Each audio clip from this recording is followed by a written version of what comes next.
Hello, ladies and gentlemen. This is Eddie Marcus, spokesman and advocate of basic human rights for all people. The question is, you born into this human race, and you are a child, and you act as a child, as all children do. But then you mature and you find this out because you wake up one day and you see the world different. You see all humankind as your brothers and your sisters. Some of them are very old and decrepit and just hanging on to life by a thread. Men and women, your brothers and your sisters. Some are freshly born, some are just newborns coming into this world for the first time. And yet they, too, are your brothers and your sisters. What if you cared about your brothers and your sisters as you care about yourself? You would defend them in any situation. Why? Because they are your brothers and sisters. And this includes blacks, all shades, all nationalities. It doesn't matter if you are human, healthy, or as some might say, the worst that you can imagine humans having to live. And yet, they are your sisters and your brothers. What if you recognized all the suffering that they were going through as a fruit of the actions that they were taking to govern themselves and to rule themselves? They accepted something that divided them, that made them think that race mattered, made them think that economics mattered, made them think that these were fruits for those who were special. And so they separated the special from the unspecial. That was because they never knew that they are sisters and brothers. I come to tell you that you are my sisters and brothers. And I want you to know that the problems that exist can be fixed by the same ones who made them. We made them. We can fix them.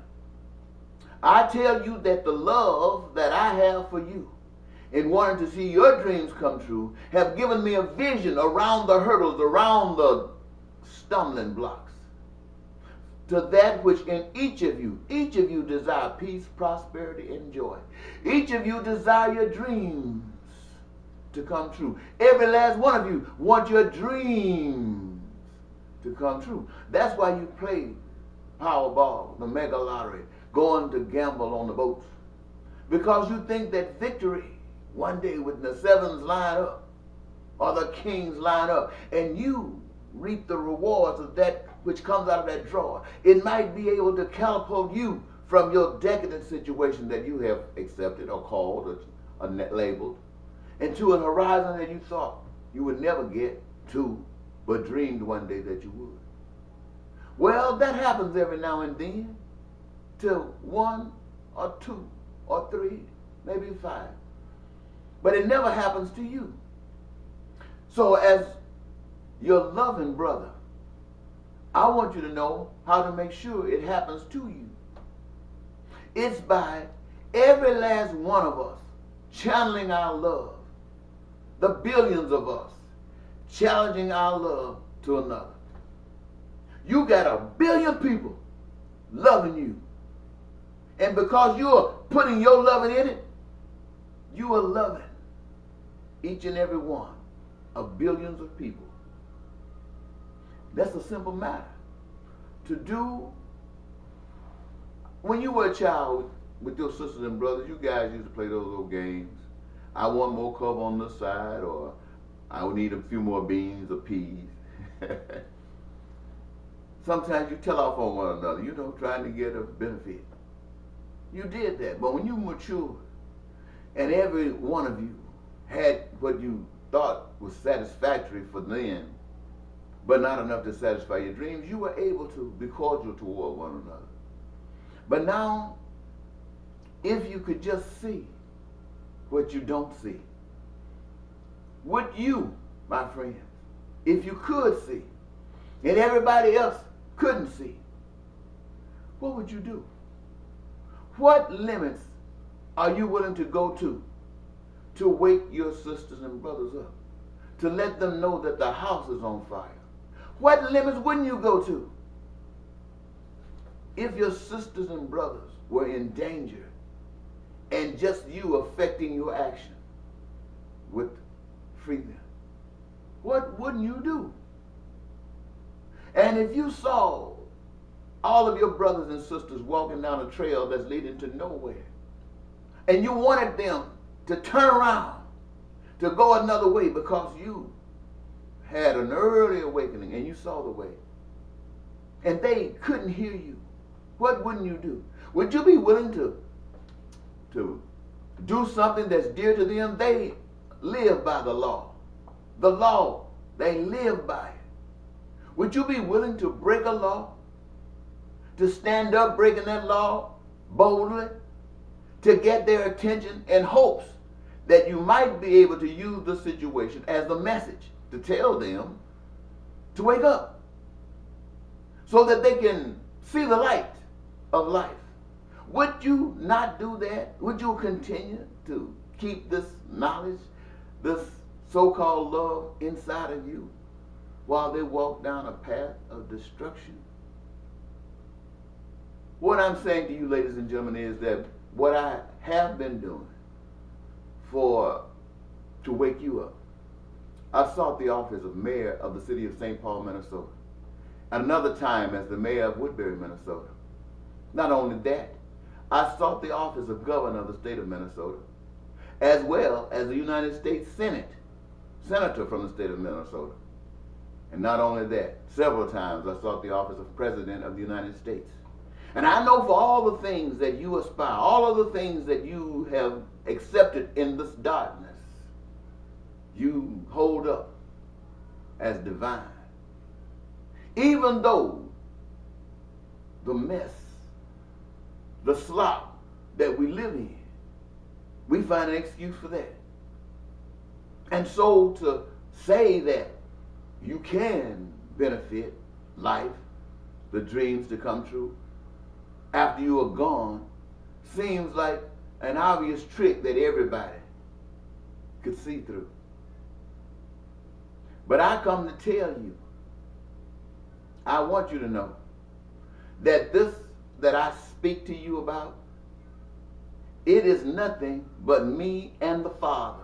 My body is being used to tell you what the Creator, your true Father,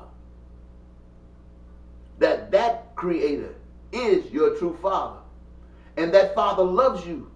And that Father knows that you are in bondage. You are in bondage by the situations of life that you have accepted.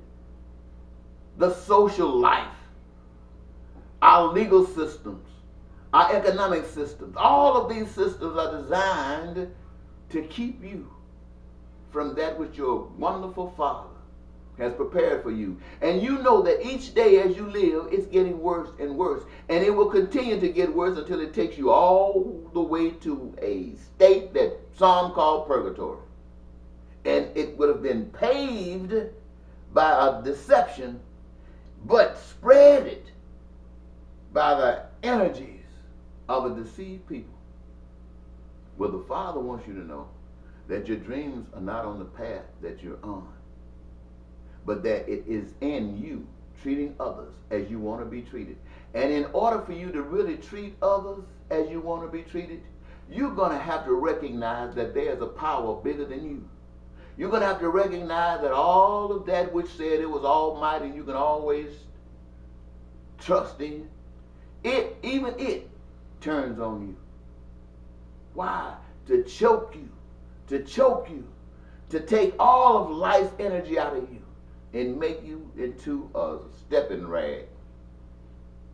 But your Heavenly Father wants you to know that if you treat each other like you want to be treated, and in order to do that, you got to recognize that the United States government, the Russian government, the Chinese government, the Japanese government, no government on the world, on the earth, is the answer to any of the problems that we have in the world today. The governments are nothing but a shaping tool of that. It's an expression of us and what we have been led to believe. That's what it is.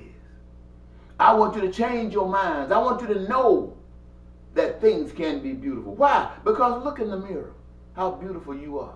Look at your eyes and your lips and your nose and your hair and your skin, and think about what it does for the body. Ask yourself, think about what it does for the spirit. It protects it. It protects it until some of us get carried away and put some stuff inside that destroys it. But it is designed to be protected. And that came from the creator of everything. And so it is designed to be protected. So it works for the common good of us all. I'm asking you to wake up. I'm trying to get you to believe in God. Believe in God that would show you all of the beauty in your doing to others as you would have others do unto you. And if somebody comes along that's glowing with the halo of God that's pure and more beautiful than yours, and you will know it because it'll touch in your heart and you'll want it. Get on it. Because God is not stagnant. God is constantly growing as we grow in love. Well, I think that's about enough. What would you do if you had all that information and you had all of that love being expressed through you, to you, and through you, and people couldn't get it? Would you give up? Could you give up? Would you let breaking the law prevent you? I tell you what I have been prepared never to do, and that's to take a life. At least, when I say prepared never to do, I'm referring to since I've been an adult. As a child, I don't know what I thought. But just to take a life, when I can save a life, doesn't make sense to me. So, think on these things. Think on these things. What would you do? Bye-bye.